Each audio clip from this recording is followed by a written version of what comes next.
Hello everyone, I am प्रगति। इस lecture series में हम एमपी सेट के जो प्रीवियस ईयर के क्वेश्चंस हैं उन्हें टॉपिक वाइज डिस्कस करेंगे और साथ ही उन क्वेश्चंस में जो कॉन्सेप्ट यूज हुआ होगा उसे भी पैरेलली डिस्कस करते हुए चलेंगे। तो इस सीरीज को हम स्टार्ट कर रहे हैं लीनियर अलजेब्रा के टॉपिक से। तो आज के इस लेक्चर में हम एमपी सेट 2024 में लीनियर अलजेब्रा से रिलेटेड जो क्वेश्चन पूछा गया है उसे डिस्कस कर रहे हैं। तो हमारे पास क्वेश्चन गिवन है, let V over R be a vector space over the real field R of all real valued functions defined on R. Then which of the following sets is not a vector subspace of V over R? तो हमें पूछा गया है कि कौन सा vector subspace नहीं है। तो इसमें क्योंकि वेक्टर सबस्पेस का कॉन्सेप्ट यूज हुआ है तो सबसे पहले हम डिस्कस कर देते हैं कि वेक्टर सबस्पेस क्या होता है।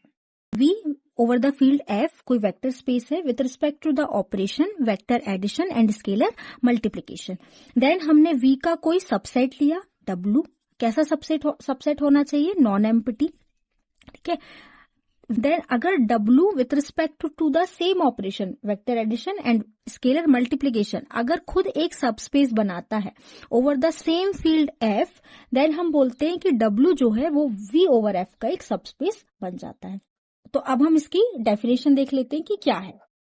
Let V over F be a vector space and let W be a non empty subset of V, then W is said to be subspace of V if W itself qualifies to be a vector space over F and with respect to the same operations of vector addition and scalar multiplication as on V over F। तो ये definition है कि vector space की। तो मतलब V over F यदि आपको कोई वेक्टर स्पेस दिया हुआ है, आपने W को उसका नॉन एम्प्टी सबसेट लिया है, देन W को हम सबस्पेस कहते हैं इफ W खुद एक वेक्टर स्पेस बनाता है over the same field and with respect to the same operation as of V over F। Okay, तो ये हो गया सबस्पेस का डेफिनेशन। अब हम एक टेस्ट देख लेते हैं कि अगर आपको कोई सबसेट दिया हुआ होगा तो आप कैसे पता लगाएंगे कि ये सबस्पेस है या नहीं। हमें सारी जो प्रॉपर्टीज होती है वेक्टर स्पेस की 10 प्रॉपर्टी उन्हें चेक करने की जरूरत नहीं होती है, केवल 2 प्रॉपर्टी को देखकर हम बता सकते हैं कि सबस्पेस है या नहीं। तो वो प्रॉपर्टीज कौन कौन सी हैं वो देख लेते हैं। तो let V over F be a vector space. V over F कोई आपको वेक्टर स्पेस दिया है, W आपने उसका कोई सबसेट लिया जो कि नॉन एम्प्टी है, देन W को हम सबस्पेस बोलते हैं V का इफ पहली प्रॉपर्टी है for all V1 V2 belongs to W, V1 plus V2 belongs to W। अगर आपने कोई भी 2 वेक्टर्स लिए हैं W में से तो उनका सम भी W में बिलोंग करना चाहिए। सेकेंड प्रॉपर्टी है for all alpha belongs to the field and V belongs to the set W, alpha into V belongs to W। That is W जो है वो वेक्टर एडिशन के रिस्पेक्ट में भी क्लोज होना चाहिए एंड स्केलर मल्टीप्लिकेशन के रिस्पेक्ट में भी क्लोज होना चाहिए। तो इन दोनों प्रॉपर्टीज को चेक करके हम डायरेक्टली बता सकते हैं कि वो जो सबसेट दिया हुआ है वो सबस्पेस है या नहीं।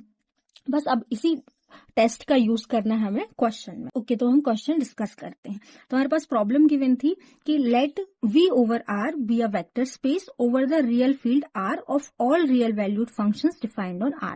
तो V जो स्पेस दिया हुआ है वो हमें उन सारे फंक्शंस का कलेक्शन दिया हुआ है जो कि R से R पर डिफाइंड है और जो वेक्टर स्पेस है वो भी रियल फील्ड पर डिफाइंड है।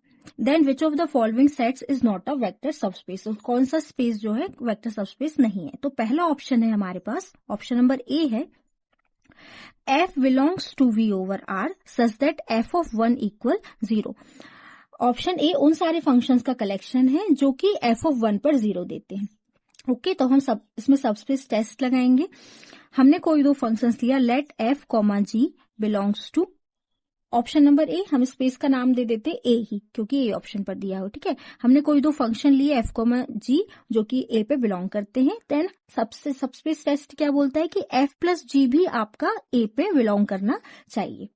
ओके, तो अब हमें ये दिखाना है कि F प्लस G ए में बिलोंग करता है। अगर F और G ए में बिलोंग करते इसका मतलब क्या हुआ कि F ऑफ 1 पर 0 आएगा और G ऑफ 1 पर भी 0 देगा, G 1 पर भी 0 देगा। तो अब हमने लिया अगर F प्लस G ए में बिलोंग करेगा, अगर F प्लस G भी 1 पर 0 वैल्यू देता होगा। तो हमने लिया F plus G at 1 find करेंगे हम। तो F plus G at 1 equal हो जाएगा F of 1 plus G of 1। और F ऑफ 1 किसके इक्वल है हम यहाँ से देख सकते हैं 0 के, plus F of G of 1 भी 0 के इक्वल है। तो ये हो गए 0 के इक्वल।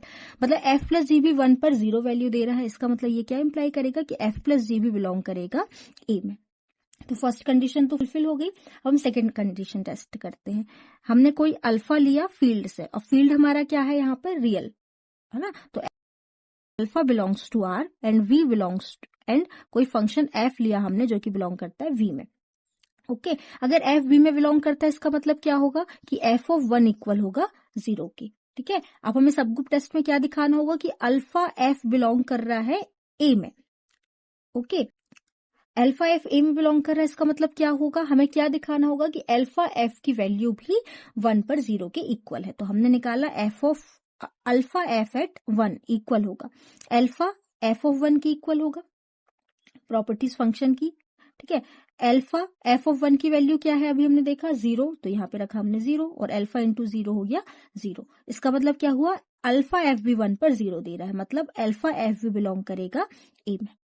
इसका मतलब क्या हुआ, दोनों कंडीशन फुलफिल हो गई। इसका मतलब क्या हो गया, जो ए ऑप्शन में आपको स्पेस दिया हुआ था, सेट दिया हुआ था, वो क्या हो गया, सब स्पेस हो गया। Therefore F belongs to V over R such that F of 1 equal to 0 is a सब स्पेस।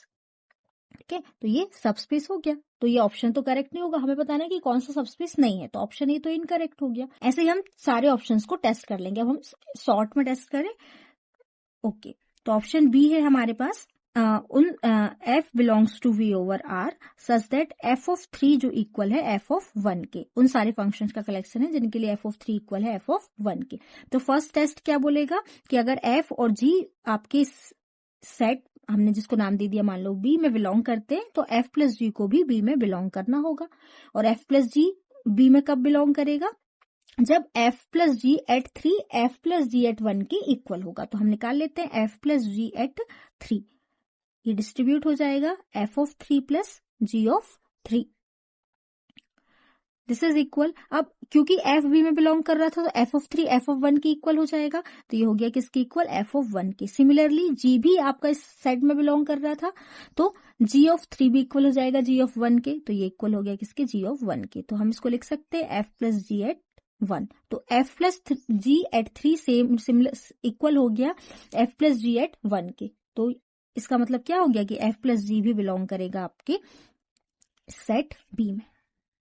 ओके अब सेकंड कंडीशन टेस्ट करें। हमने लिया कोई अल्फा फील्ड से, फील्ड हमारा यहाँ पे क्योंकि आर है, एंड कोई फंक्शन एफ लिया जो कि आपके सेट बी में बिलोंग करता है।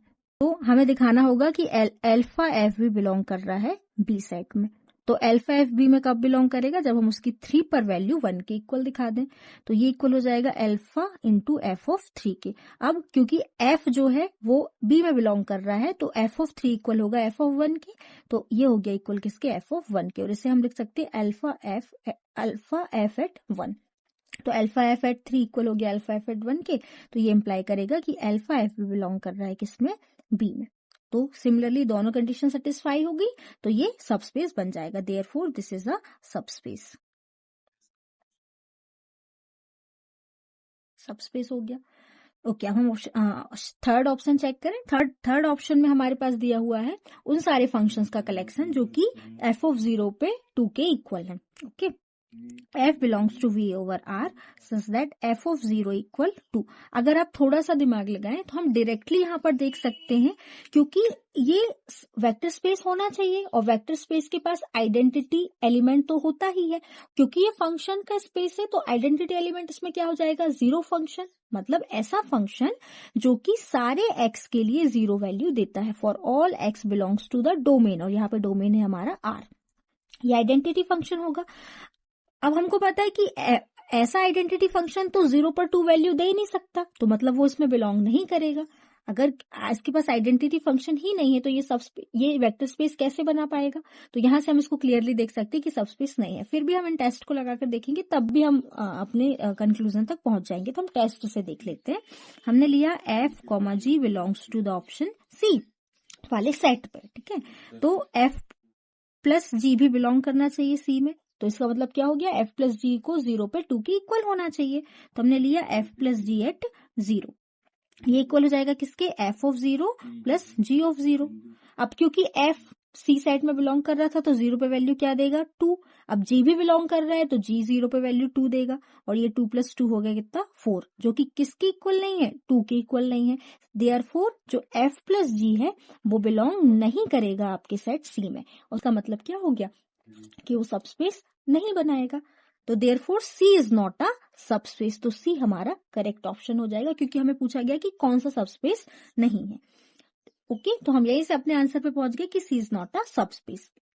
अच्छा, हम फोर्थ ऑप्शन भी डिस्कस कर लेते हैं, डी ऑप्शन भी डिस्कस कर लेते हैं। डी ऑप्शन में हमारे पास पूछा गया है एफ उन सारे फंक्शन डी ऑप्शन उन सारे फंक्शंस का कलेक्शन है जहां पे एफ कैसा फंक्शन है, F is continuous function. Continuous के लिए एब्रिविएशन यूज किया मैंने CTS। Okay, F is continuous function. Continuous function है। अब हमें पता है कि दो कंटिन्यूअस फंक्शन अगर एफ कॉमा जी कंटिन्यूअस है, मतलब आपके डी सेट में बिलोंग करते हैं, तो एफ + जी भी कंटिन्यूअस होता है। दो कंटिन्यूअस फंक्शन का सम इज ऑल्सो कंटिन्यूअस फंक्शन, तो ये डी में बिलोंग करेगा। और यदि आप कोई फंक्शन कंटिन्यूअस है दैट इज डी में बिलोंग करता है और आप उसमें किसी स्केलर अल्फा से मल्टीप्लाई कर देते हैं तब भी वो कंटिन्यूअस होता है, मतलब तब भी वो डी में बिलोंग करेगा। तो क्लियरली ये एक सबस्पेस है। हम ऑप्शन से क्लियरली देख सकते हैं कि जो सी ऑप्शन हमारे पास गिवन था, एफ उन सारे वेक्टर्स का कलेक्शन है जिनके लिए एफ ऑफ 0 2 के इक्वल होता है, ये सबस्पेस नहीं है। तो सी ऑप्शन जो होगा करेक्ट हो जाएगा, इसका आंसर हो जाएगा सी ऑप्शन। तो ये क्वेश्चन क्योंकि हम डिस्कस कर रहे थे इसीलिए इतना टाइम लगा। आप इसे शॉर्ट में कर सकते हैं, डायरेक्टली देखकर आपको पता चल जाएगा कि कौन सा ऑप्शन सबस्पेस नहीं है। हमें 1 बाय 1 जाने की जरूरत नहीं, आप चारों ऑप्शंस को देखिए, आपको एक बार देखने से ही पता चल जाएगा कि जो सी ऑप्शन है जो एफ ऑफ 0 पे 2 के इक्वल होता है वो सबस्पेस नहीं बनाएगा क्योंकि इसके पास आइडेंटिटी एलिमेंट नहीं है। आई होप आपको सोल्यूशन समझ आया होगा। अगर इस वीडियो से आपको हेल्प हुई होगी तो वीडियो को लाइक कीजिएगा और ये सीरीज आपको कैसी लग रही है वो भी कमेंट सेक्शन में बताइएगा। अगर आपको कोई सजेशन देना हो तो भी आप कमेंट कर सकते हैं।